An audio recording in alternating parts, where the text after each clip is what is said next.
생활습관 병이라고 합니다. 즉, 생활습관을 고치면 만성 질환을 피할 수 있다라고 해석이 되는데요. 오늘은 한국인 사망 원인 80%인 만성 질환은 생활습관 병이다. 라는 주제를 신체, 정신, 사회적 건강이라는 관점에서 배워보도록 하겠습니다. 기대되시나요? 네. 오늘 강의해 주실 분은요, 가정의학과 전문의이시자 의학 박사님이시죠. 박민수 박사님 모시도록 하겠습니다. 큰 박수로 맞아주세요. 네, 반갑습니다. 잘 들리시죠? 예. 오늘 이렇게 날씨도 춥고 이제 연말인데 우리 학구열을 불태운 우리 리더님들에게 진심으로 이제 찬사를 보내고 싶습니다. 어쨌든 금방 우리 사회자님께서 말씀해 주신 것처럼 현대는 어떻게 보면 만성질환의 이제 팬데믹 시대라고 할 수 있을 것 같아요. 그래서 만성질환이라고 하면 만성질환의 반대는 무엇이 있을까요? 급성질환이죠. 자, 우리가 급성하고 만성을 좀 잘 구별을 하셔야 됩니다. 그럼 급성질환의 가장 대표적인 질환들이 어떤 게 있을까요? 급성질환. 급성질환은 어떻게 보면 예기치 못한 질환이 가능성이 굉장히 많습니다. 대표적인 게 이제 감기가 있죠. 최근에 굉장히 많이 저희 병원에 오고 있는 감기. 그 다음에 독감. 요새 굉장히 유행입니다. 그래서 현재 감기, 독감, 코로나. 최근에 이제 감기가 이제 코로나 걸렸던 분들에게 지금 이제 이제 병원에 오면 이제 검사를 하게 되잖아요. 되게 심한 감기 같은 검사를 하게 되는데, 감기에 걸리신 분들이 이제 검사를 해보면 코로나에서도 음성이고 독감에서도 음성이에요. 근데 무척이나 괴롭다고 이야기하시는 분들이 굉장히 많고, 아마 최근에 이제 감기 걸려 보신 분 중에 일부는 좀 그러실 거예요. 되게 이제 목소리가 안 나오신다는 분도 많고, 기침을 너무 심하게 하니까 목에서 피가리가 나온다는 분들도 있는데요. 자, 요새 이번 감기가 왜 이렇게 독할까요? 이번에 감기가 굉장히 독한 이유를 생각해 보신 우리 리더님들 계신가요? 그 이유는 뭐냐 하면, 지난 3, 4년 동안 우리가 코로나에 대한 어떤 두려움 때문에 마스크를 이렇게 되게 쓰고 거리두기를 완벽하게 했잖아요. 그죠? 그래서 잘 생각해 보세요. 감기 걸리신 분들이 거의 없었단 말이죠. 우리가 이전에 이제 감기를 이제 되게 우습게 알았던 가장 큰 이유가 1년에 한 해에 적어도 감기를 많이 걸리는 사람은 네다섯 번, 뭐 10번까지 걸리는 사람도 있었습니다. 감기를 자주 걸리다 보니까 감기 바이러스에 대한 학습이, 우리 면역 체계가 학습이 되어 있었는데, 지난 3, 4년 동안 이제 감기 바이러스에 대해서 학습이 안 돼 있다 보니까 이번 감기를 굉장히 어떻게 보면 낯설게 생각한다는, 우리 면역 체계가. 그 들어왔을 때 대비가 안 된다는 거죠. 자, 제가 이 말씀을 왜 드리느냐 하면요. 급성질환도 우리가 미리 대비가 되어 있으면 그걸 이겨낼 수 있어요. 가장 대표적으로 코로나라든지 독감에 걸리신 분들이 저희 병원에 오시는데, 결국 이제 대비가 되어 있는 건 한 두 가지겠죠. 예방접종을 했느냐, 면역 항체를 이제 연습을 시킨 거죠. 근데 그보다 더 중요한 것, 평소에 건강관리를 굉장히 열심히 해서 건강력이 좋으신 분들, 면역력이 좋으신 분들은 거뜬하게 넘어가는 반면에, 만성질환을 가지고 있거나 고혈압, 당뇨, 고지혈증 가지고 있거나 면역력이 굉장히 저하되어 있거나 최근에 스트레스가 굉장히 많거나 뭔가 오늘 제가 말씀드렸던 여러 가지 건강을 지키는 어떤 토탈한 이제 균형이 제대로 안 이루어져 있으신 분들은 굉장히 심하게 앓게 됩니다. 자, 다시 이야기하면 급성질환마저도 우리가 대비를 하면 이겨낼 수 있듯이, 만성질환은 뭐냐면요, 우리의 생활습관, 내가 지금 어떻게 살아왔느냐. 다른 예를 들면 만성질환 자체는 본인의 누적된 생활습관과 본인 둘러싸고 있는 환경과 그런 부분들에 의해서 서서히 만들어져 온 질환이라는 거죠. 본의 아니게 본인의 선택 아닌 선택이 들어갑니다.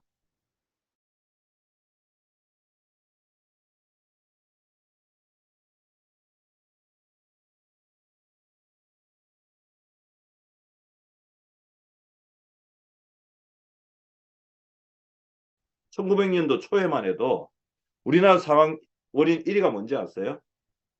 그때 뭐였을까요? 장염이나 장염, 결핵과 같은 감염 질환이었습니다. 지금은 이제 결핵이나 장염 같은 결핵 질환으로 사망하는 경우는 거의 없잖아요. 그죠? 그래서 만성질환이 사망률 1위가 되었는데, 다시 말하면 우리가 어떤 선택을 하느냐에 따라서 만성질환은 충분히 대비를 할 수 있기 때문에, 그리고 급성질환에 대해서는 충분히 조절할 수 있는 좋은 약들, 장염 걸려서 지금 어떻게 잘못되는 경우는 없잖아요. 수액도 있고. 그 장염 때문에 사망하는 가장 큰 이유가 영양실조가 있는 상태에서 탈수가 굉장히 심하게 나면 심혈관계에 쇼크가 와서 이제 문제가 되는 거거든요.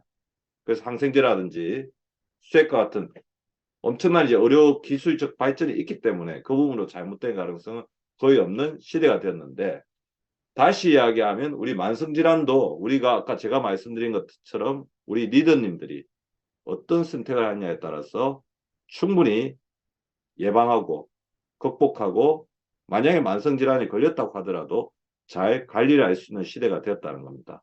자, 그래서 오늘 제목 자체가 되게 많은 부분을 이야기해 준다고 저는 볼 수 있을 것 같습니다. 한국인 사망 원인의 80%는 만성질환이고, 만성질환은 생활습관이라고 하니까 조금 너무 교과서적인 것처럼 보이지만, 라이프 스타일은 그 사람이 가지고 있는 성격, 행동, 실천, 환경, 가족, 이제 이런 부분들이 다 결합이 되는 겁니다. 자, 이런 어떤 생활 습관의 혁명, 리볼루션, 개조를 통해서 충분히 극복할 수 있다는 것이니까, 아마 이게 오늘 제가 말씀드리려고 하는 주제가 다 담긴 제목이라고 볼 수 있을 것 같습니다. 자, 그래서 다시 한번 속을 한번 되뇌어 보시죠.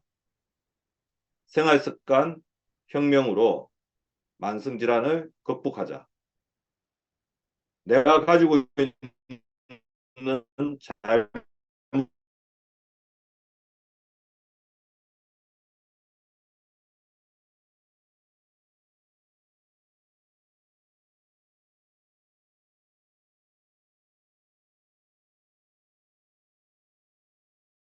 잘입니다. 2는 심뇌혈관 질환, 그러니까 심근경색, 심장마비, 심부전, 뇌졸중, 그 다음에 3위가 굉장히 많이 올라왔어요. 만성호흡기 질환, 그 만성폐쇄성 배질환, 폐부전이라는 거죠. 네 번째, 국민병으로 떠오르고 있는 당뇨병이라고 할 수가 있죠. 근데 우리나라 사회는 아직까지 초고령화 사회까지는 가지 않았는데, 향후 몇 년 안에 초고령화 사회, 65세 이상 인구가 전체 인구의 20% 이상이 되는 우리나라가 올 거예요. 그러면서 이런 만성질환이 차지하는 질병 부담은 압도적으로 늘어날 겁니다. 자, 제가 항상 말씀드리죠. 우리 리더님들은 앞으로 100세, 그리고 그 중에서 건강관리 굉장히 잘하신 분들은 120세까지 살 준비를 하셔야 되거든요. 어떻게 보면 지금까지 살아온 시절보다 지금 살아갈 시절이 더 많다는 거죠. 자, 그런 측면에서 만성질환 관리는 굉장히 중요한데요. 근데 뭐 여기 계신 리더님들 되게 제가 화면을 보니까 되게 젊어 보여가지고 아직까지는 만성질환을 안 가지고 계실 확률이 되게 높은데, 65세 이상의 만성질환 보유율을 보세요. 고혈압이 우리나라 인구 중에서 590만 명, 아마 더 늘어났을 겁니다. 관절염은 463만 명, 이게 2016년도니까 지금 한 8년이 지났죠.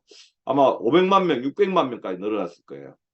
신경계는 대표적인 게 뇌졸중이나 알츠하이머 이런 것도 있죠. 292만 명, 어마어마하게 늘어나고 있죠. 당뇨병 270만 명인데, 제가 봤을 때는 우리나라 당뇨병 인구는 아마 지금 제일 빠르게 늘어나서 2016년도가 270만 명인데 지금 제가 봤을 때는 한 500만 명 이상으로 늘어났어요. 2배 이상 늘어났을 거라고 생각하고요. 당뇨병 전 단계까지 합치면 거의 우리나라 전체 인구의 3분의 1에서 4분의 1이, 그러니까 우리 성인 인구 중에서 당뇨병의 위험지대에 있다고 보시면 됩니다. 근데 문제는 뭐냐면 만성질환을 한 개만 가지는 게 아니에요. 한 개를 가진 사람은 또 2개, 3개를 가지게 될 확률이 굉장히 높다. 만성질환의 본물이 터진다는 거죠. 자, 이거를 뭐라고 그러죠? 만성질환 한 개 가진 사람은 연달아서 다른 만성질환, 가령 예를 들면 고혈압을 가진 사람은 당뇨병, 고지혈증, 지방간, 당뇨병을 가진 사람은 곧이어 지방간이 오고 나고 고혈압이 올 확률이 높다. 이거를 제가 뭐라고 말씀드렸죠? 대사성 정후군, 메타볼릭 신드롬. 대사성 정후군이라고 말씀드렸던 이유가 정후군이라는 게 같이 결합이 된다는 겁니다. 그래서 꼬리에 꼬리를 가능성이 굉장히 높다는 거고, 결국 자기가 지금 하나 만성질환을 가지고 있으면 향후 몇 년 안에 왜 그러냐면 이 안에 공통적인 기전이 있거든요. 그래서 본인이 그 기전을 뿌리를 자르지 않으면 결국에 글로 가게 된다는 것들을 반드시 이렇게 기억하고 계셔야 됩니다. 자, 그래서 금방 말씀드린 것처럼 이거죠.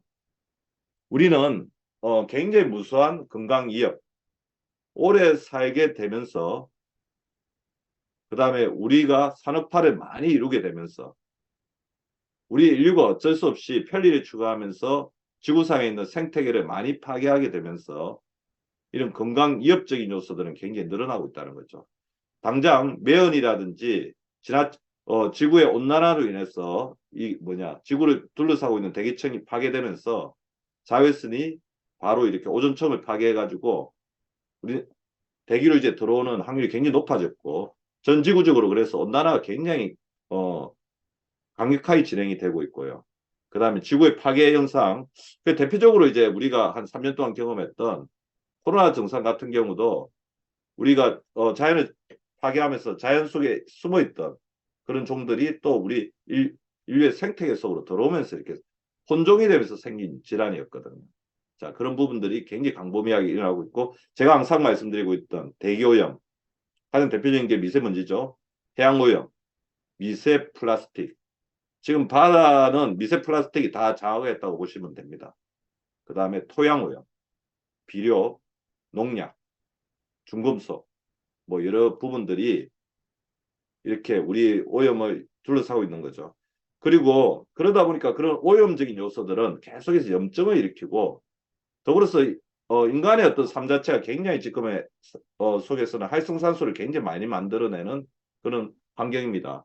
덜 움직이고 많이 먹고 움직이지 않고 그 다음에 굉장히 많은 정보들이 들어오고 사람으로부터 받던 스트레스, 비교, 경쟁 이런 부분들이 굉장히 많은 스트레스를 주면서 활성산소도 굉장히 많죠.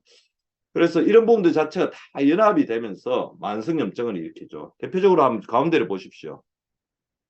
결국 어떤 사람들이 이런 스트레스를 많이 받게 되고 인류의 어떤 식품 산업이 발전하면서 프로세스드 푸드 그러니까 고도로 가공된 식품들을 많이 먹게 되면서 어쩔 수 없이 스트레스 푸고 도파민의 어떤 명령에 따라서 쾌락을 추구하는 맛을 쫓다 보면 가식이나 폭식, 편식 그 다음에 자극적인 음식을 좋아하는 것들은 따를 수밖에 없는 거죠. 이런 미각 중독들 자체가 인슐린 저항성을 일으키면서 비만, 고혈압, 당뇨, 내심혈관 질환.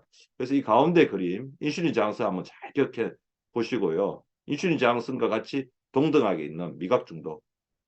미각 중독된 부분 자체가 그래서 지금 현재 전 세계에서 가장 빠르게 시가총액이 최근 작년 1년 사이에 다른 회사들이 한 10배, 20배 정도 시가총액이 빠르게 오른 기업들을 알고 계실 겁니다. 아마 우리 리더님들도 이제 시사했던 게 밝기 때문에 알고 계실 것 같아요. 앨런 머스크가 이 주사를 맞고 있다고 해가지고 지금 대란이 난 거 있죠. 그 미국에서 이 주사에 너무 많은 재료를 소진하다 보니까 당뇨 주사 자체가 요새 품절이 났어요. 위고비 들어보셨죠? 일주일에 한 번 맞으면 그 삭센다의 일주일 버전인데 그래서 어, 위고비를 만든 노보노디스크가 그 다음에 이번에 마운자를 만든 일라이 릴리가 세계에서 거의 뭐 유례를 찾아볼 수 없을 정도로 시가총액이 급상승했습니다. 그래서 이런 부분이 이제 비만 자체가 굉장히 지구적인 이제 아젠다가 되고 있죠.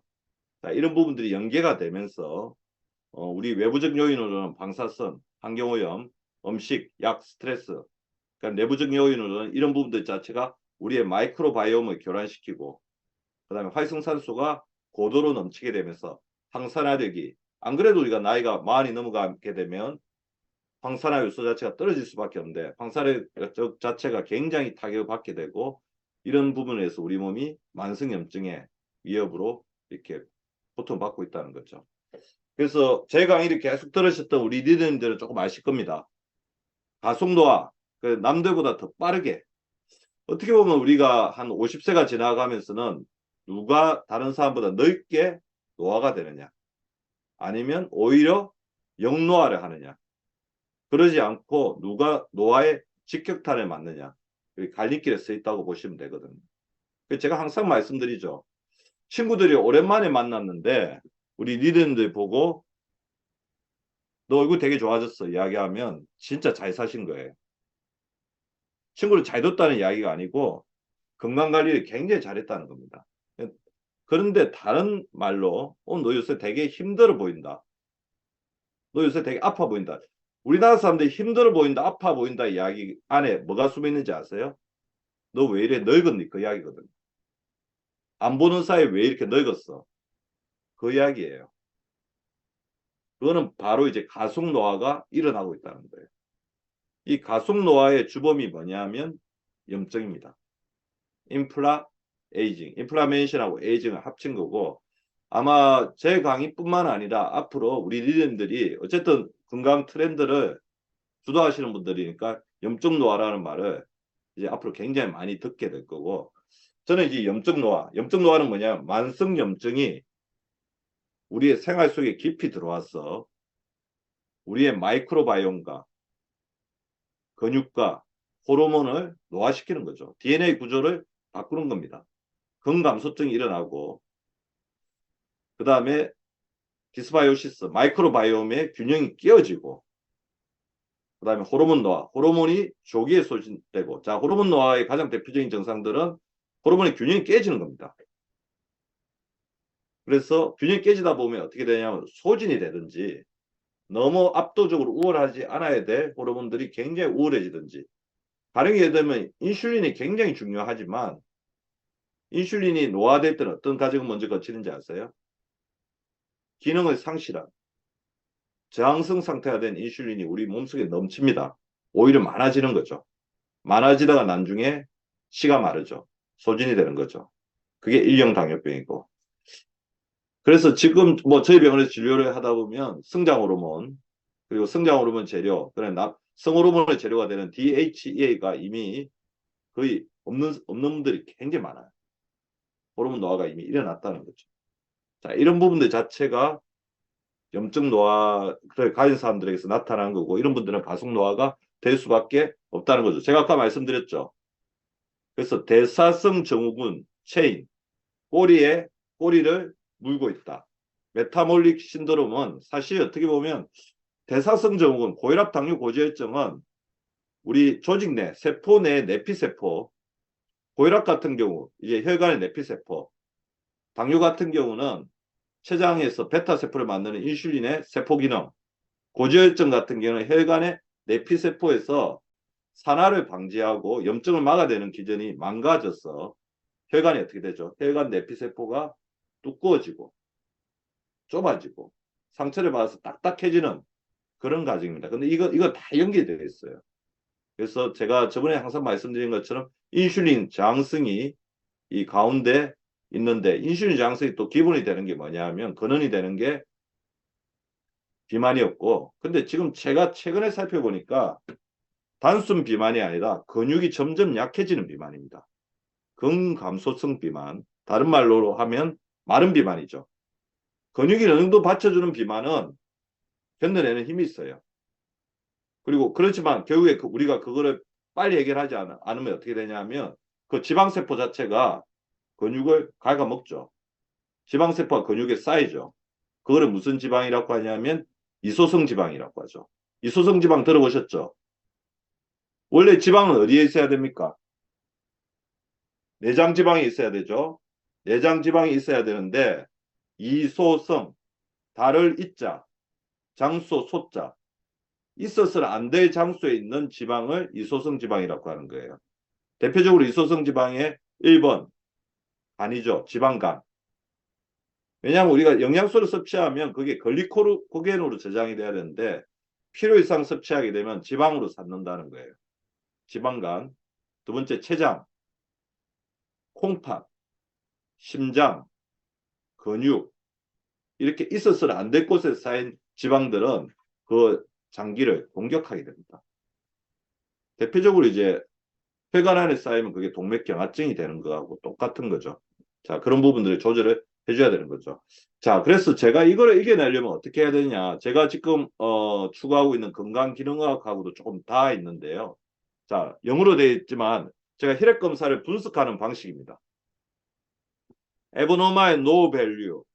이거는 여러분들이 이제 보시는 혈액 검사에서 우리 니님들이 보시는 혈액 검사에서 그냥 비정상이에요. 그다음 abnormal high value. 이것도 비정상이죠. 높으면 비정상인 게 뭐가 있어요? 간 수치, 콩팥 수치, 혈압 수치. 비정상이죠. 너무 낮으면 또 비정상인 게 뭐가 있습니까? 혈색소, 빈혈, 호르몬 수치 그런 것들이 있죠. 자, 혈액 검사에서는 이게 정상이고 이 안에 있는 게 정상이고 이 밖에 있는 거는 비정상이라고 이야기하는데 저는 이제 조금 더 좁게 봐야 된다 그렇게 생각하는 거죠. 이게 뭐냐면 여기 보라색, 이 초록색에 보이는 거 있죠. 펑셔널 로우라고 하는 거는 기능적으로 낮은 겁니다. 우리가 일방적으로 병적으로 낮은 건 아니기 때문에 질병은 아니라고 하지만 우리가 가운데 있는 펑셔널 랩 레인지 이게 최적 범위거든요. 최적 범위에서 조금이라도 벗어나기 시작하면 우리가 그때부터 관심을 가지고 이거를 바로잡기 위해서 노력을 해야지 아웃라이어 비정상으로 가지 않는다는 거예요. 그래서 제가 쉽게 말씀을 드리면 여러분들 OTPT 수치 비정상 수치를 어떻게 알고 계세요? 40 이상? 그렇게 알고 계시죠? 당화혈색소 수치는 얼마 이상이면 비정상으로 알고 계세요? 6.5 이상. 그죠? 근데 저는 그래서 당화혈색소 수치는 아마 5.7 이상이면 당뇨 전 단계이기 때문에 우리 리더님들도 5.7 이상이면 문제가 있다. 그때부터 관리하자. 간 수치도 40이 넘어가면 안 된다. 뭐 60, 80이 문제가 있는 게 아니고 그렇게 알고 계실 건데 저는 우리 병원에 있는 환자분들에게 언제부터 이제 관리를 시키냐면 30이 넘어가면 그때부터 관리를 시키거든요. 두 번째, 당화혈색소 같은 경우도 5.6을 넘어가기 시작하면 그때부터 관리를 시키고 있습니다. 자, 이게 서 있고 외양간 고치지 말고 미리미리 좀 더 병을 예방하자 그런 개념뿐만 아니라 우리의 몸을 최적으로 이렇게 안전지대 안에 놓아두면 우리가 뭔가 위기가 있거나 사람이 좀 나태하고 게으를 수도 있잖아요. 조금 잘못하더라도 이게 확 벗어나지 않는다는 거죠. 이게 이렇게 안전지대 안에서 움직이다 보면 회색지대까지 갔다가 아차 내가 노력해야겠구나 하면 또 안전지대로 들어가는 그런 것들을 할 수 있다는 거죠. 자, 제가 이 표를 보내드렸던 가장 큰 이유는 우리가 제 오른쪽이 완전한 건강입니다. 자, 완전한 건강으로 가기 위해서 우리가 끊임없이 노력을 해야지. 그래서 저는 질병에 있어서 가장 중요한 게 질병을 예방하는 것보다 더 중요한 거는 본인이 가지고 있는 건강 기능을 더 정진시켜서 그래서 그걸 건강 정진이라고 하죠. 더 건강해지면 질병을 예방하는 것은 물론이고 더 나은 삶을 살 수가 있다는 거죠. 그래서 자 오른쪽 제가 쓴 글씨를 좀 잘 보시기 바랍니다. 질병의 쓰나미를 개별 질환에 대한 각계적 대응으로는 막을 수 없다. 고혈압이 생기면 고혈압 약 먹고 고혈압이 생겼기 때문에 싱겁게 먹을까 운동을 할까 그렇게 하나하나에 대해서 고민을 하는 게 아니라 내 몸이 가지고 있는 근원적인 회복력을 복구시켜서 질병이 몰려오더라도 댐을 쌓아놓으면 절대로 질병의 홍수에 무너지는 어떤 일은 없을 거라는 거죠. 그래서 우리 아메 본사에서도 굉장히 추구하고 있는 저는 이 부분에 대해서 굉장히 공감하고 그래서 제 강의록에도 이제 넣었습니다. WHO의 건강정의, 토탈 헬스 이 부분에 대해서 굉장히 주안점 두고 계시더라고요. 자, 세계보건기구의 WHO의 건강의 정의는 건강은 단지 질병이 없는 no disease 상태를 의미하는 것이 아니라 신체적, 정신적, 그 다음에 사회적으로 완전한 상태를 이야기합니다. 그래서 신체적으로 건강하고 정신적으로 건강하면서 사회적으로 좋은 교류관계를 맺어가는 어떻게 보면 작년에 아메이에서 이야기했던 경제자산, 매력자산, 건강자산하고의 어떤 그거하고도 굉장히 일맥상통하는 개념이라고 생각이 들고요. 그래서 우리 리더님들은 내가 신체적으로 더 건강해져야 되겠다. 정신적으로 온전함을 담아야 되겠다. 사회적으로 좋은 사람들과 그다음에 사회적으로 인정받고 좋은 네트워킹을 해야 되겠다. 그런 부분들 항상 이제 좀 생각하시기 바라고요. 결국 이제 건강이라는 거는 개인이 자기를 담고 있는 환경이나 사회와 어떻게 연결을 시켜 나가는 과정이라는 것입니다. 자, 그래서 먼저 신체적 건강. 너무 오늘 길게 이야기하면 그러니까 가장 중요한 것 세 가지 정도만 이야기를 하겠습니다. 아까 메타볼릭 신드롬의 대표적인 게 비만이었죠. 자, 그래서 하나만 아세요. 왜 박민수 박사는 항상 비만을 저렇게 강조하느냐? 그리고 의사들은 왜 비만을 강조하느냐? 일단은 비만 인구가 너무 많이 늘어났죠. 그리고 어떻게 보면 지금 현재 저체중보다는 비만 인구가 되게 많은데 저는 이제 그거를 발견했어요. 젊었을 때 비만이었던 사람들은 나이가 들면 건 감소가 되게 많이 일어나더라는 거죠. 그렇기 때문에 적정 체중, 근육이 있는 적정 체중을 유지하기 위해서 굉장히 노력을 해야 된다는 말씀드리고 비만은 딱 하나입니다. 염증 질환이다. 그래서 머릿속에 딱 그 생각을 하세요. 비만은 만성 염증 질환이다. 자, 이 그림이 뭐를 이야기하느냐면요. 우리 백색 지방세포, 지방세포가 많아지게 되면 거기서 림프구의 균형이 깨집니다. 림프구가 아까 저희가 코로나나 독감이나 감기가 걸렸을 때 그걸 이겨낼 수 있는 면역 항체들을 만들어내는 건데요. 그 림프구의 균형이 깨지면서 우리 림프구에는 마크로파지를 우리 그거를 만들어내는 마크로파지를 만들어내는 어떤 아디포스 티슈 마크로파지 지방세포 대식세포라는 게 있는데 여기서 균형이 깨지면서 사이토카인이라는 염증성 물질을 많이 만들어내는 겁니다. 이 염증성 물질 자체가 두 가지죠. 첫 번째는 우리 몸을 만성 염증 상태로 만들고 두 번째는 어떻게 되냐면 이걸 자꾸 만들어내다 보니까 어떻게 되겠어요? 우리 몸의 면역세포가 소진이 되는 겁니다.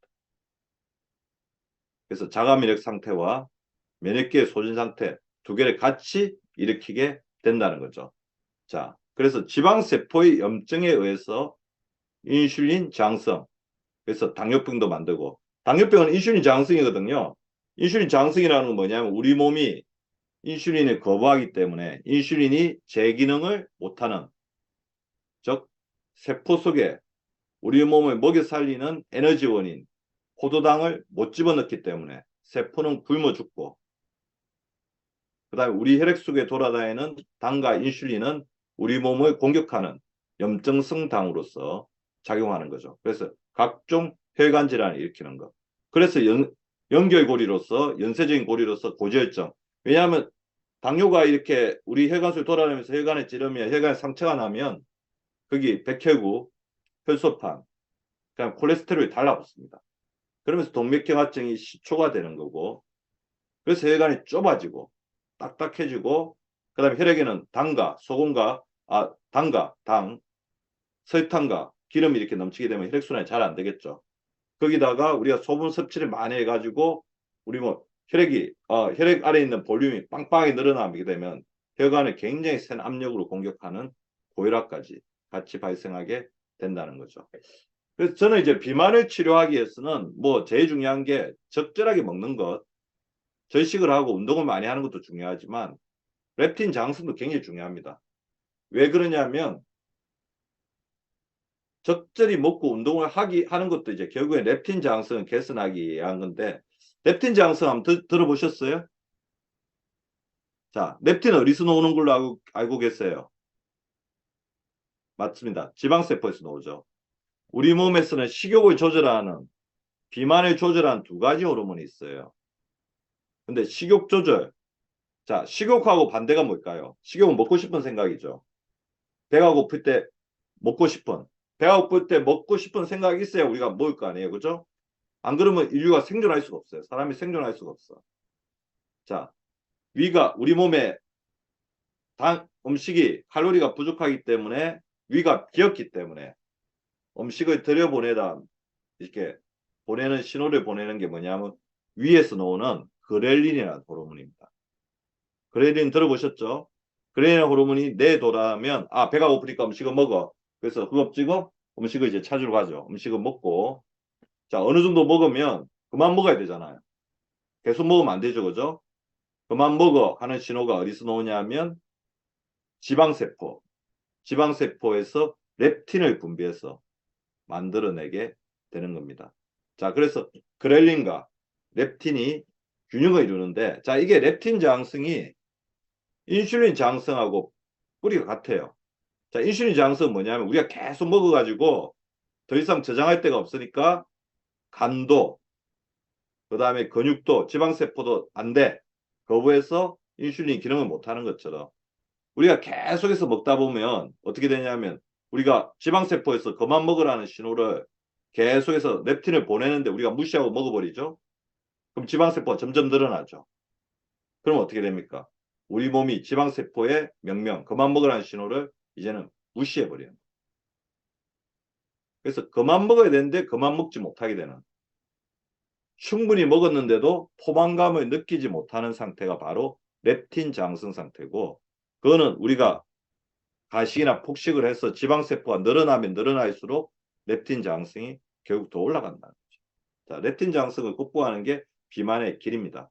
근데 결국 이제 이런 렙틴 저항성을 일으키는데 가장 중요한 작용하는 게, 그러면 이제 그만 먹어야 되는데, 왜냐하면 몸에서 위기 신호를 보내고 렙틴마저도 그만 먹으라고 이야기하는데, 도파민을 생성하는 음식 자체가 너무 많이 만들어지고, 도파민은 우리 몸에 있는 모든 신체의 자율권 중에서 가장 위에 있는 호르몬이라는 거죠. 도파민 가다를 뭐라고 표현하는지 아시죠? 두 글자로.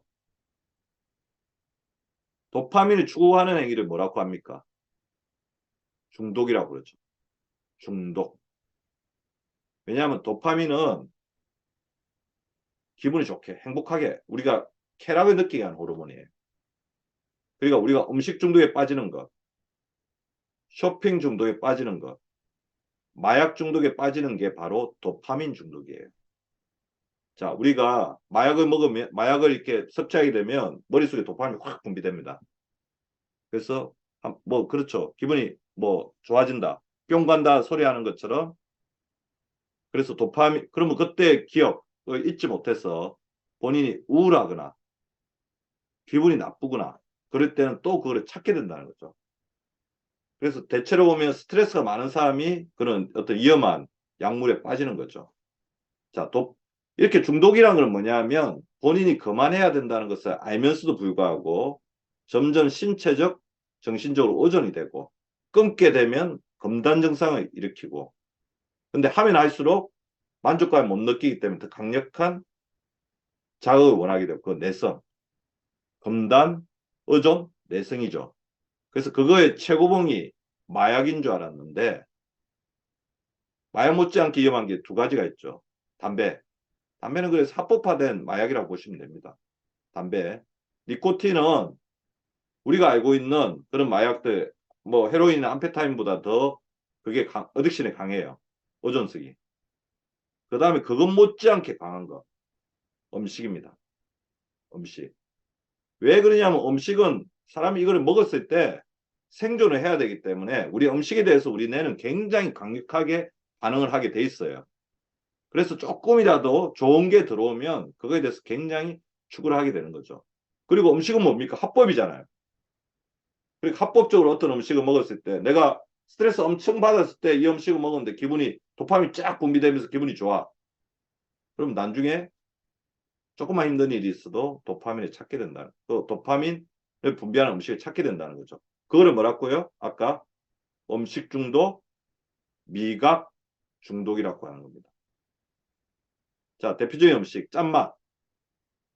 짠맛도 미각 중독이에요. 여러분들이 왜 짠맛에 그렇게 빠지느냐? 굉장히 강력한 도파민을 생성합니다. 소금, 맵고 짠 양념장, 국물, 짠 반찬, 김치, 깍두기, 나물, 단맛, 당연하죠. 정제탄수화물. 그리고 정제탄수화물은 아이스크림, 도파민 가다뿐만 아니라 그거하고 같이 다 있어요. 혈당 롤링 현상, 혈당 스파이크. 자, 우리 단맛 음식을 굉장히 고도로 정제된 단맛 음식 먹으면 혈당이 쫙 오르거든요. 쫙 오르면 그때 뭐가 분비가 확 되죠. 도파민도 분비되지만 인슐린이 확 분비가 돼요. 저장을 해야 되니까. 그럼 저혈당이 빠져요. 저혈당에. 그럼 저혈당 빠지면 또 어떻게 해야 됩니까? 또 단맛 음식 찾겠죠. 저혈당에 빠졌을 때 단맛 음식 딱 들어오면 나를 살려주는 것 같은 생각이 든다는 거죠. 생존 반응하고 결합이 되는 거예요. 이렇게 혈당 스파이크가 반복이 되다 보면 단맛 중독에서 헤어날 수가 없습니다. 근데 이 와중에서 뭐가 고생하겠어요? 인슐린이 고생을 하겠죠. 결국 인슐린 저항성이 생긴다는 거죠. 고소한 맛, 조미료, 스낵류 및 패스트푸드. 자, 대표적으로 자극적이면서 몸에 빨리 흡수가 되고 고도로 가공된 음식이란 특징이 있습니다. 그래서 한국인의 잘못된 식사법을 저는 9가지로 보고 있는데요. 과식, 많이 먹고, 폭식, 한꺼번에 몰아먹고, 절식해야 되겠죠. 편식, 어떤 음식만 어준한든지 아니면 어떤 음식은 절대로 안 먹는다. 균형식으로 바꿔야 되겠죠. 자, 이런 것들의 가장 또 뿌리가 되는 것 중에 하나가 그겁니다. 빨리빨리. 속식, 천천히 먹었어요. 아까 렙틴이 분비가 되는 시간이 15분 이후입니다. 왜 그러냐면 15분 후에 분비가 되어야지 우리가 적절하게 음식을 섭취를 할 수 있을 거 아니에요. 근데 우리나라 사람들 너무 빨리 먹다 보니까 렙틴이 분비될 시간을 거의 주지 않는다는 거죠. 그래, 대충 식기. 그 속식을 해결하는 거는 속식하고 항상 붙어 있는 게 대충 식기죠. 작식, 20분 이상 꼭꼭 식기. 그렇게 하셔야 되고요. 부문식. 그 다음에 부분식. 그 다음에 부분식은 전체식으로 바꿔야 되고요. 부드러운 음식. 너무 부드러운 음식을 찾지 말고 좀 이렇게 거친 음식. 자연에 가까운 음식. 그 다음에 물 안 마시기도 굉장히 문제입니다. 하루에 2리터 수분 마시기. 물 안 마시는 이유도 미각 중독하고 다 있어요. 그다음 결식. 안 먹는 것도 문제죠. 그래서 규칙적으로 식사를 해주면 좋을 것 같고요. 건강한 식사를 해야 한 절대 원칙을 말씀드리면 현미, 옥밥 등의 복합당질로 먹자. 탄수화물은. 단백질은 하루에 킬로그램당 1g. 근데 건강감소증이 있으면 내가 몸무게가 50kg이면 60g 정도를 먹겠다. 자, 동물성 단백질과 식물성 단백질을 골고루 섭취를 하시고 지방은 불포화 지방산 위주로. 그리고 나이가 들수록 간식 섭취를 하셔야 돼요. 왜냐하면 에너지 대사 능력이 떨어지고 에너지 대사 능력이 떨어지면 근육이 빠져요. 그래서 적절한 간식, 포도나 견과류 저는 굉장히 좋다고 생각하고 바나나나 그런 것도 괜찮을 것 같습니다. 칼슘 섭취 굉장히 중요하죠. 그리고 혈관을 지키는 섭취와 영양소를 보면 혈압이 높은데 이렇게 제가 혈압이 높은 사람들 보면 근육이 이렇게 굳어 있는 사람들이 되게 많아요. 왜냐하면 근육이 굳어 있으면 근육 자체가 혈관을 꽉 잡고 있기 때문에 혈압이 올라갈 수밖에 없습니다. 그래서 고혈압이신 분들은 항상 이제 스트레칭을 좀 해주시는 게 굉장히 필요합니다. 제가 항상 말씀드리죠. 손 털고, 자, 따라해 보세요. 강의 벌써 들은 지 이제 40분 이상 지나고 있기 때문에 잼잼. 손 털고 잼잼. 다리도 이렇게 발도 쭉, 발목 이렇게 한번 돌려주시고, 발 쭉 뻗었다가 당겨주시고, 자, 그렇게 해주시고, 혈당은 미네랄이 굉장히 중요하고요. 오메가3는 중요한 거는 제가 다시 말씀 안 드리겠습니다. 최근에 오메가3는 중성지방을 낮추는 것뿐만 아니라 SPM이라고 하는 굉장히 강력한 대사물질을 만들어내어서 우리 몸에 있는 염증을 깔아앉혀주는 효과를 가지고 있기 때문에 오메가3에 대해서는 조금 이렇게 더 중요성이 부각돼야 된다고 생각하고요.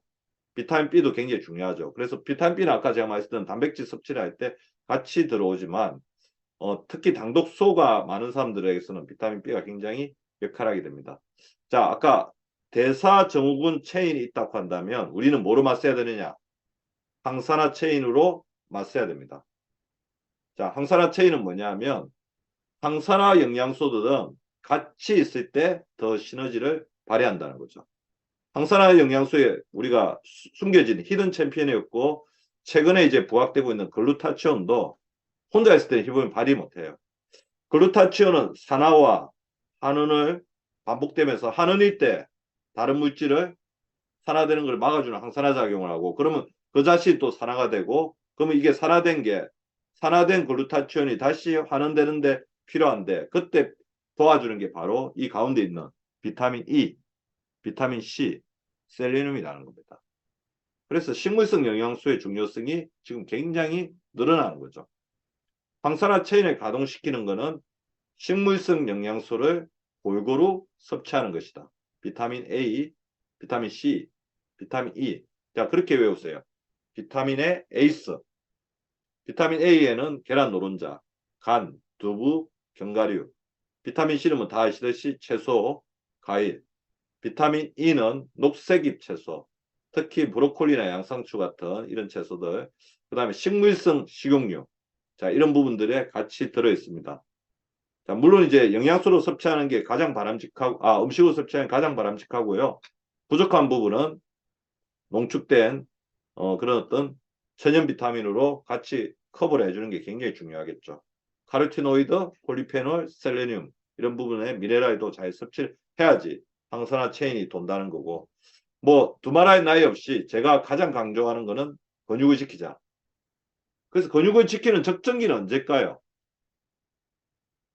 지금 우리 리더님들이 제 강의 듣고 있는 모든 리더님들은 다 적정기에 있다고 보십니다. 왜 그러냐면 80세, 90세 그럴 수만 있으면 그때도 언제든지 이제 근육을 늘릴 수가 있어요. 그래서 근육을 늘리는 그런 것들을 굉장히 해주는 게 중요한데요. 근감소증 환자들이 면역력이 떨어지고 혈액순환이 안 되는 이유는 아까 이야기했던 종아리 근육이 제2의 심장이잖아요. 그 다음에 우리 몸에 근육이 부족하게 되면 이 근육을 만드는데 굉장히 중요한 아미노산 풀이라는 게, 이 아미노산 풀이 근육 만드는 데만 갑니다. 그러니까 이 아미노산 풀은 효소, 호르몬, 항체, 호르몬을 그다음에 이 면역 항체까지 다 만들어내는 기능을 하기 때문에 이 아미노산 풀을 적정하게 채워주는 게 중요합니다. 그래서 이 아미노산 풀에서 주는 가장 중요한 교훈은 두 가지예요. 우리가 하루에 200에서 300g의 아미노산 풀이 있어가지고 이 부분이 효소도 만들고 호르몬도 만들고 면역 항체도 만들기 때문에 너무 오랫동안 단백질을 끊으면 절대로 안 됩니다. 매일 꾸준히 단백질을 채워주는 게 중요해요. 자, 아미노산 풀이 부족해지면 어떻게 되냐면요. 간에서 꺼내 쓰든지 근육에서 꺼내 쓰게 되는데, 간에서 꺼내 쓰던 게 힘들면 근육에서 꺼내 쓰죠. 두 번째는 효소나 호르몬이나 면역 항체를 만드는 일을 안 하게 됩니다. 개점 휴업을 하는 거죠. 그래서 매일 적정하게 섭취해 주는 게 굉장히 중요하고, 두 번째, 운동을 했을 때 이제는 제가 항상 강조드렸죠. 운동을 할 때 아무것도 안 먹고 하면 아미노산 풀이 쇼티지가 난 비어버립니다. 그래서 드시면서 운동을 하라는 거예요. 자, 그래서 작년부터 계속 제가 이야기했던, 어떻게 해요? 살 빼기 위해서 운동하지 말고 근육 늘리기 위해서 운동을 하라. 자, 다이어트는 당연히 해야 되죠. 비만인 사람은 적정 체중을 유지하기 위해서 다이어트를 해야 되는데, 그거는 식사하실 때 하면 돼요. 식사하실 때 제가 항상 강조하는 것처럼 거꾸로 식사법을 하시고, 그다음에 탄수화물 좀 줄이고, 그다음에 정제되는 어떤 가공식품들을 줄이고, 그렇게 해야지. 꼭 운동하면서 아무것도 먹지 않으면 오히려 마른 비만이 되게 좋고 근감소증이 된다는 겁니다. 그리고 운동하고 난 다음에 24시간 안에 단백질을 공급해주면요, 근육이 무럭무럭 자라기 때문에 그걸 골든 타임이라고 합니다. 근육의 골든 타임을 반드시 지켜주시기 바랍니다. 자, 근육 안에는 뭐가 있냐면요, 글루트4라는, 자, 글루트4는 영어로 제가 말씀드려 좀 그렇지만 하나 기억해 놓으세요. 글루코스 트랜스포트 폴 게이트 베지컬이라고 하는데, GLUT4는 근육으로 영양소를 집어넣는 문입니다. 아까 제가 말씀드렸죠. 인슐린이 당을 집어넣는 창고가 세 가지가 있댔죠. 간, 근육, 지방세포. 이 근육은 글루트4라는 문이 있는데요. 이 문이 활성화가 돼야지 이 안으로 에너지를 집어넣을 수 있어요. 근데 요즘에 새로 알게 된 사실이, 글루트4가 닫혀버리면 근육 안으로 에너지가 공급이 안 되니까 근감소가 일어나겠죠. 그래서 글루트4를 잘 유지시키는 게 굉장히 중요합니다. 인슐린 저항성이 되면 글루트4로 인슐린이 에너지를 집어넣지 못합니다. 첫 번째, 당뇨일 때. 두 번째, 이거를 집어넣을 수 있게 도와주는 굉장히 유용한 물질이 하나 지금 개발이 됐는데, 개발이 된 게 아니죠. 발견이 되었는데, 그게 바로 단세지방산입니다. 단세지방산은 제가 항상 말씀드리죠.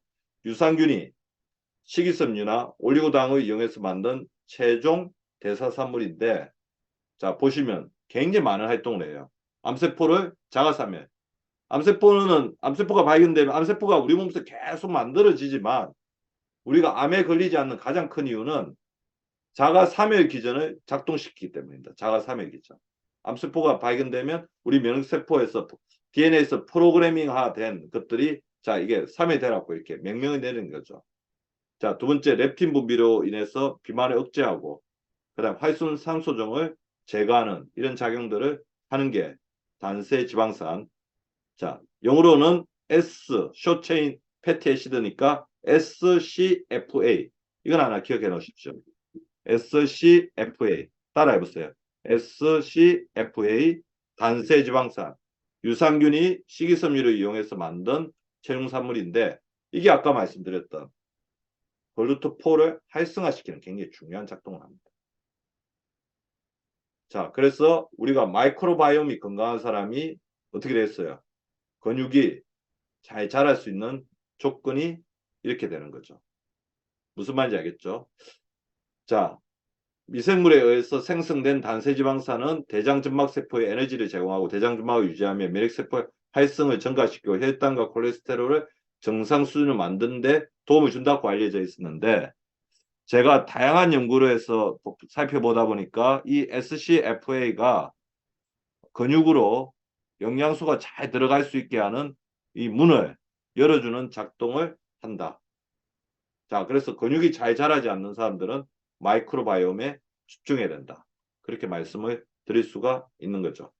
정신적 건강은 치매에 걸리지 않고, 그 다음에 굉장히 활발하고 행복한 기분을 유지하면서 우리 몸을 젊게 만드는 멜라토닌의 분비를 원활하게 하는 게 굉장히 중요한데요.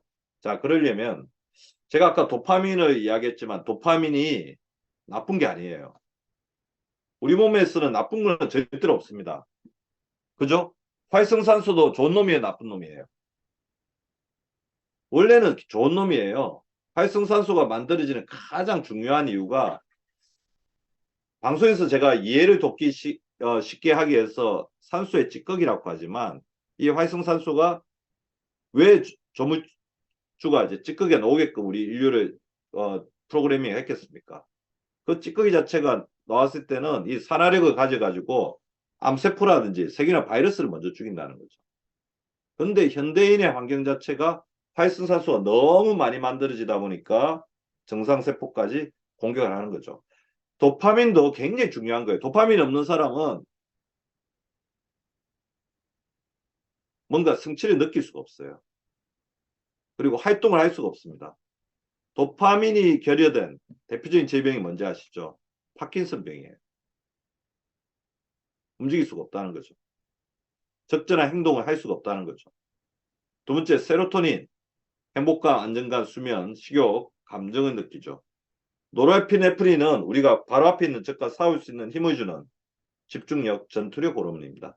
이게 다 균형을 가지고 있게끔 하는 게 굉장히 중요하고, 그래서 이 가운데서 균형자적 역할을 해주는 가바, 통제 호르몬. 그래서 세로토닌, 노르에피네프린, 도파민, 가바가 저는 균형을 이룬 사람이 가장 멋진 사람이라고 봅니다. 도파민, 어떤 성취욕을 가지고 노르에피네프린, 집중할 때는 집중해서 밤을 새기도 하고, 그 다음에 전투력을 발휘하기도 하고, 세로토닌, 적절한 일에서 행복감을 느끼면서 우울해하지 않고, 그 다음에 이런 부분들 자체를 자기가 해야 될 거, 말아야 될 거를 잘 통제하는 그런 사람이 중요한 거고요. 가바 자체가 신체를 안정시키는 지시에서 굉장히 중요한 역할을 하고, 이 가바에 대해서는 제가 다음에 조금 더 말씀을 드리도록 하겠습니다. 그런데 결국 이런 신경전달 물질의 균형을 이루는데 가장 중요한 거는 이너피스입니다. 마음의 평화. 이 마음의 평화 깨지면 노르에피네프린이 굉장히 이렇게 올라갑니다. 왜냐? 불안하니까.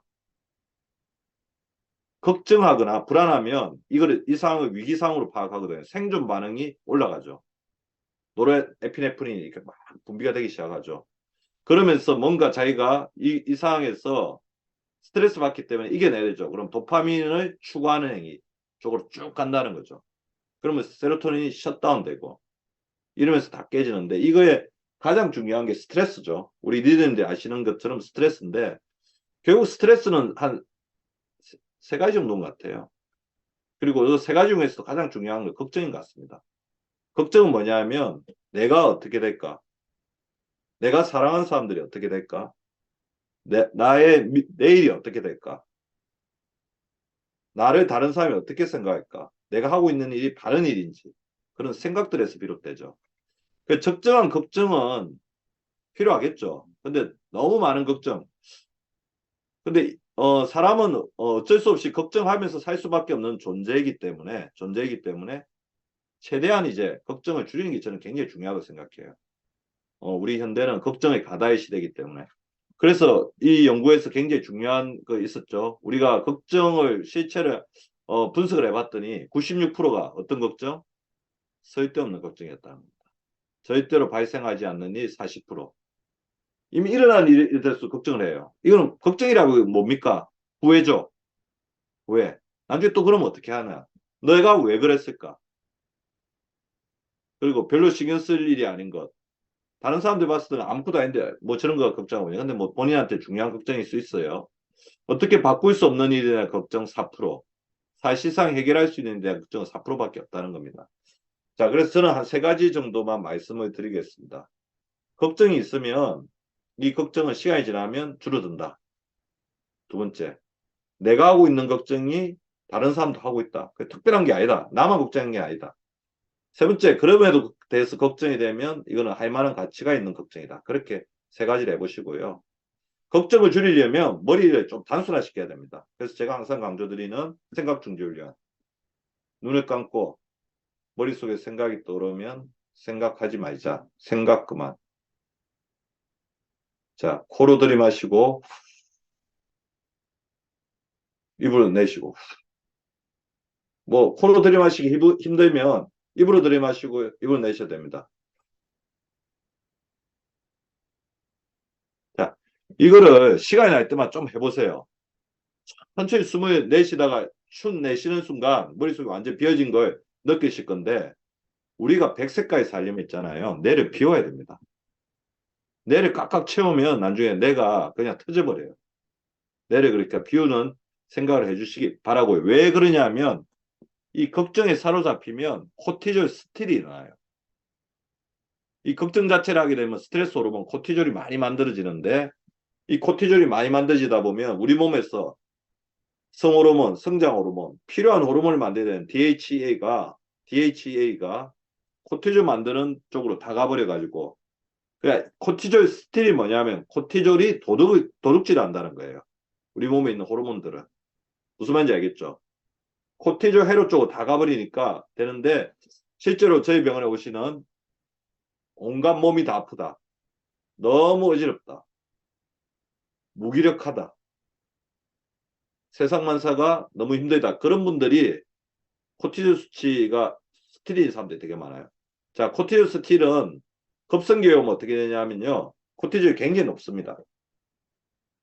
근데 대부분 병원에 왔을 때는 만성기겠죠. 진행을 확 한 상태이기 때문에 수치가 어떻게 되겠어요? DHEA가 아까 만드는 게 이제 고갈이 된다고 했잖아요. 여기서 만들어내지 못하니까 코티졸도 만들어내지를 못해요. 둘 다 바닥이에요. 그러니까 아무런 기운을 쓸 수가 없는 겁니다. 그래서 우리 리더님들이 잘 알고 있는 부심피로, 부심피로가 바로 거기서 오는 말이에요. 그래서 이런 스트레스를 좀 상쇄시키는 영양소로는 몸의 긴장을 풀어주는 마그네슘, 그 다음에 코티졸 수치, 코티졸의 어떤 신경세포의 안정적인 역할을 하는데 굉장히 중요한 게 있습니다. 신경세포만, 신경은 지질로 이루어져 있거든요. 좋은 지질로 하면 되겠죠. 오메가3. 그 다음에 비타민C. 그래서 내가 굉장히 지금 스트레스가 많다. 그런 분들은 마그네슘, 오메가3, 비타민C를 좀 섭취를 해보시기 바랍니다. 이해를 하셨죠? 예. 그리고 근데 저는 스트레스를 없애는 가장 좋은 방법이 자는 거라고 생각해요. 근데 결국 이제 스트레스 받으면 잠을 못 자잖아요. 그래서 더 악화가 되는 거예요. 잠을 잘 수 있으면 최대한 주무셔 보세요. 응? 그리고 하루에 7시간 자는 거는 잠이 올 때는 잠을 최대한 자놓으세요. 그게 나중에 위기 상황이 왔을 때 이겨낼 수 있는 힘이 됩니다. 그래서 최근에 이제 잠을 잘 자게 하는 영양소도 또 굉장히 개발이 많이 되고 있고, 우리 아메리 쪽에서도 굉장히 많이 이제 그런 영양소들을 만들어낼 것 같은데, 그런 부분들에 대해 적극적으로 활용을 해보시기 바라고요. 정 안 되면 멜라토닌이라든지 수면제를 이용하시는 것도 전 나쁘지 않다고 생각해요. 왜 그러냐면 잠을 계속 못하면 코티졸 스틸에 의해 가지고 성장 호르몬, 멜라토닌, 그 다음에 뭐 성 호르몬 다 다운됩니다. 인슐린 호르몬까지 아웃이 돼요. 그래서 깊은 잠을 자는 게 굉장히 중요하고, 자, 그러면 깊은 잠을 자려면 멜라토닌이 굉장히 중요한데 낮에 햇빛을 쬐야 돼요. 그리고 밤에는 빛을 완벽히 제거하고 스마트폰도 머리맡에서 댈 수 있으면 멀리 두시라고요. 낮낮 밤밤. 낮은 낮답게, 밤은 밤답게. 자, 낮에는 빛을 쬐고 밤에는 빛과 소음을 완벽하게 제거를 해야 된다. 자, 그래야지 멜라토닌이 낮에 햇빛을 쬐을 때 만들어진 멜라토닌이 밤에 분비된다. 이 멜라토닌은 호르몬이기 때문에 뇌 세포막을 자유자재로 통과하는 호르몬 특성을 통해서 치매를 예방하고 뇌 신경을 청소하는 그런 효과를 가지고 있다고 보시면 됩니다. 잠자기 전 절대 원칙을 좀 말씀을 드리면 빛과 소음을 완벽하게 제거한다. 커튼 치고요. TV나 스마트폰은 완전히 오프. 그냥 거리를 두세요. 그리고 야식하고 9시 이후에 수분 섭취는 금지를 하시고요. 왜 그러냐면 너무 늦은 시간에 수분을 섭취하면, 오늘 강의 끝나고 나서 물 한 잔 딱 드시고 이제 그다음부터 수분 섭취 금지해 주십시오. 방광을 장악하기 때문에 깊은 잠을 자는 것을 방해합니다. 잠자기 전에는 될 수 있으면 안 먹어야 되는 이유가, 왜냐하면 우리가 잠자기 전에 먹으면 소화를 계속 시켜야 되죠. 그 위산이 계속해서 이게 자극하기 때문에 깊은 잠을 자는 걸 좀 방해하게 됩니다. 그래서 정제탄수화물, 카페인 당연히 나쁘다는 거 알고 있을 거고, 어떤 사람에게는 토마토나 숙성치즈나 레드와인이나 가지같이 티라미나 함유한 음식이 깊은 잠을 자는데 방해가 될 수가 있고요. 자, 포도맵에 대해서는 제가 다음에 한번 말씀을 드릴 건데, 일반적으로 굉장히 좋은 음식이지만 어떤 사람들에게서는 가스를 굉장히 많이 생성하기 때문에 어떤 사람에게 나쁠 수 있는 음식을 포도맵이라고 하거든요. 브로콜리, 양파, 사과, 복숭아, 버섯, 양배추. 이 가민성 대장증후군의 원인입니다. 이 음식이 나쁘다는 게 아니에요. 어떤 사람에게는 가스를 많이 발생하는, 자기하고 마이크로바이옴하고의 어떤 궁합이 있는 거죠. 자, 배가 고프다면 바나나, 견과류 정도 먹는 게 좋을 것 같고요. 자, 그리고 우리가 100세까지 끊임없이 공부를 해야 되잖아요. 그래서 필기 잘한 거. 그래, 오늘 또 제가 우리 니님들 보시니까 안 적어도 되실 것 같은데 계속 저는 이제 강의할 때 적지 말라고 이야기하고 머릿속에 그냥 기억하라고 하는데, 필기하는 것도 굉장히 좋아요. 필기하다 보면 이게 손도 쓰고 머리도 쓰고 그렇게 되잖아요. 그래서 KWL은 뭐냐면 아는 것, 알고 싶은 것, 배운 것을 구분해서 메모하는 그 전략인데, 이거는 그냥 하나 참고만 하세요. 이런 식으로 이렇게 공부하는, 필기하는 사람들이 있더라. 그래서 배운 내용 요약하기, 코넬식 노트 정리법 등 선호하는 필기 방법 한 가지 택하여 필기의 달인 되자. 그 다음에 이미 가지고 있는 지식 굉장히 소중합니다. 이미 가지고 있는, 세상에는 새로운 창조는 절대로 없어요. 모든 우리 세상의 창조는 모방을 통해서 창조가 되는 거니까 잘 가지고 있는 지식을 굉장히 중요하게 생각하고요. 쪽지, 뭐 포스트잇 잘 사용하는 거 굉장히 좋은 것 같고요. 그리고 공부한 데는 요약하고 정리하자, 그런 이야기인데, 코넬식 노트 정리법은 뭐냐면 이 왼쪽에 보시면 핵심 단어나 개념을 몇 개 적고, 그 다음에 오른쪽에 자세한 정보를 적고, 그 밑에 또 요약하고 자기의 어떤 요약을 적고, 이런 식으로 공부를 하는 방법도 있다는 거니까 그냥 참고하시면 좋을 것 같아요. 제가 보면 약간 그랬던 것 같아요. 얘가 요즘에 굉장히 아이디어가 떠올라서 뭔가를 할 것 같으면 몇 가지, 핵심적인 단어 몇 가지 생각 딱 떠오르는 거 적고, 거기다가 내 부가적인 생각을 적고 밑에다가 딱 결론을 내고, 그런 식으로 했을 때 뭔가 강의안 같은 것도 잘 만들어지고 그랬던 것 같습니다. 자, 그래서 뇌를 살리는 영양법, 블러드, 혈액순환을 원활하게, 은행잎, 오메가3 도움이 되고요. 잠을 잘 자는 마그네슘, 태아닌, 미강 주정 추출물이 도움이 되고, 근육, 이 내 자산이잖아요. 근육도 어떻게 보면 신경세포의 가장 중요한 재료입니다. 단백질, 비타민 B, 그 다음에 BRAIN 할 때 I, intestine, 뇌는 장이다. 장이 좋아야 뇌가 발전합니다. 장내축 아시죠? 장, 뇌, 축. 마이크로바이옴, 글루타민. 그다음에 N, 뉴트럴라이징. 뉴트럴라이징은 뭐냐면 중립이거든요. 활성산소를 중립시키는 게 뭐예요? 항산화죠.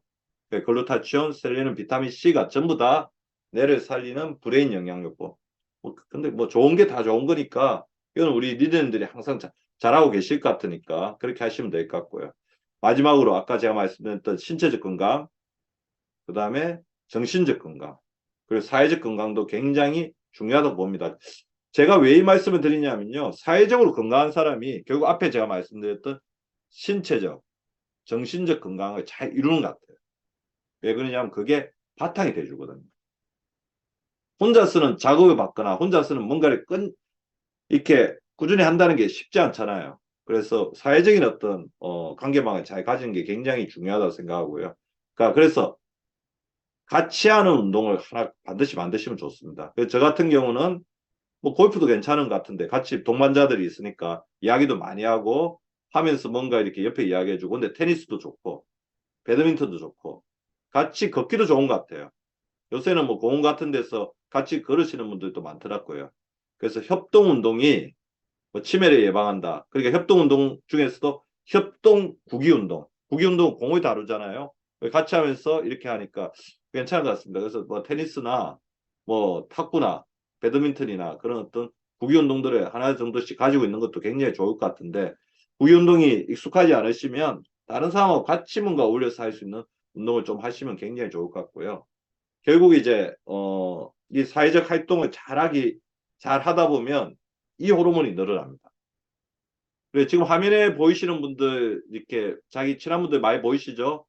그분들한테 한번 한마디 해주십시오.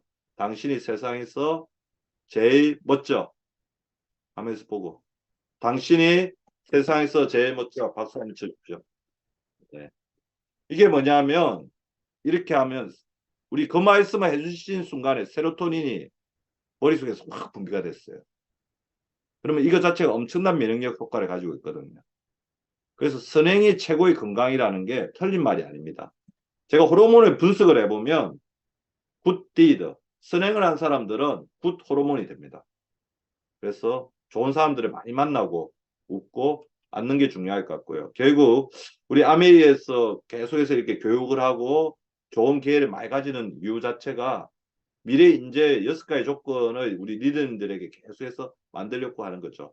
그래서 미래 인재 6가지 조건을 봤더니 디자인을 잘하는 사람, 스토리가 있는 사람, 자신의 스토리텔링을 하는 사람, 조화롭게 다른 사람과 조화를 잘 이루는 사람, 그 다음에 공감을 잘 해주는 사람, 그 다음에 잘 노는 사람, 플레이웨이, 그 다음에 의미 있는 일을 하는 사람, 사회적으로 의미 있는 일을 하는 사람들이 앞으로 21세기, 앞으로 다가올 시대 가장 핵심적인 인재들이 아닐까 생각합니다.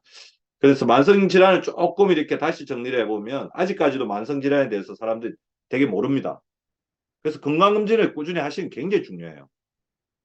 몸의 소리를 잘 듣는 것도 중요하지만 건강검진을 반드시 하고요. 본인의 만성질환이 있으면 싹이 자라기 전에 잘 자르고 관리를 해주십시오. 자, 그래야 돼요. 약을 먹기 싫어서 안 드시는 분이 있는데 물론 조절이 되면 약을 안 먹어도 되죠. 세상에 제일 멍청한 게 조절도 안 되는데 약도 안 드시는 거예요. 약을 안 먹고 조절하면 제일 좋은 거고 약을 먹었으라 조절하면 차선입니다. 물론 플러스 알파에서 우리 암에서 계속 추구하고 있는 자연적인 건강, 근원적인 건강을 찾기 위한 뉴트리제이션, 뉴트리션을 계속해서 결합을 시켜 나가는 게 굉장히 중요하겠죠. 건강검진을 꾸준히 해주시고요. 그래서 암 예방 수칙을 한번 말씀을 드리면 스트레스를 줄이자. 아까 제가 말씀드린 생각 중지 훈련, 고민이 있는 것들은 가장 친한 사람들에게 털어놓으시고 걱정은 아까 제가 3단계 말씀드렸죠. 충분히 깊은 잠을 자자. 그 다음에 매일매일이 운동이 되게 하자. 생활의 운동화. 하루에 7,000보 걷고 운동의 생활화. 제가 항상 우리 강의할 때가 보여드리는 것처럼 진료실에서 손 털고 손 허벅지 운동하고 그다음에 팔굽혀기 하고 그러니까 자기가 있는 공간 자체가 운동장이 되게 하자. 그다음 조기 검진, 이거제미네이션, 조기 검진하고 뉴트리션, 균 잡힌 식단, 네트워킹, 인간관계를 깊고 폭넓게 가져가자. 그렇게 하시면 될 것 같습니다. 자, 한 시간 조금 오버를 했는데요. 우리 오늘 굉장히 중요한 주제라서 제가 좀 길게 말씀을 드렸습니다. 우리 리더님들이 너무 열심히 잘 들어주셔가지고 이 실천을 잘 하시리라 믿고요. 항상 건강관리 잘하는 우리 리더님들 되시기 바라면서 오늘의 강의를 마치겠습니다. 리더님들의 건강 응원합니다. 자, 강의 마치겠습니다. 네, 감사합니다. 어, 박사님, 여기 채팅창에 질문 하나만 받아주시죠.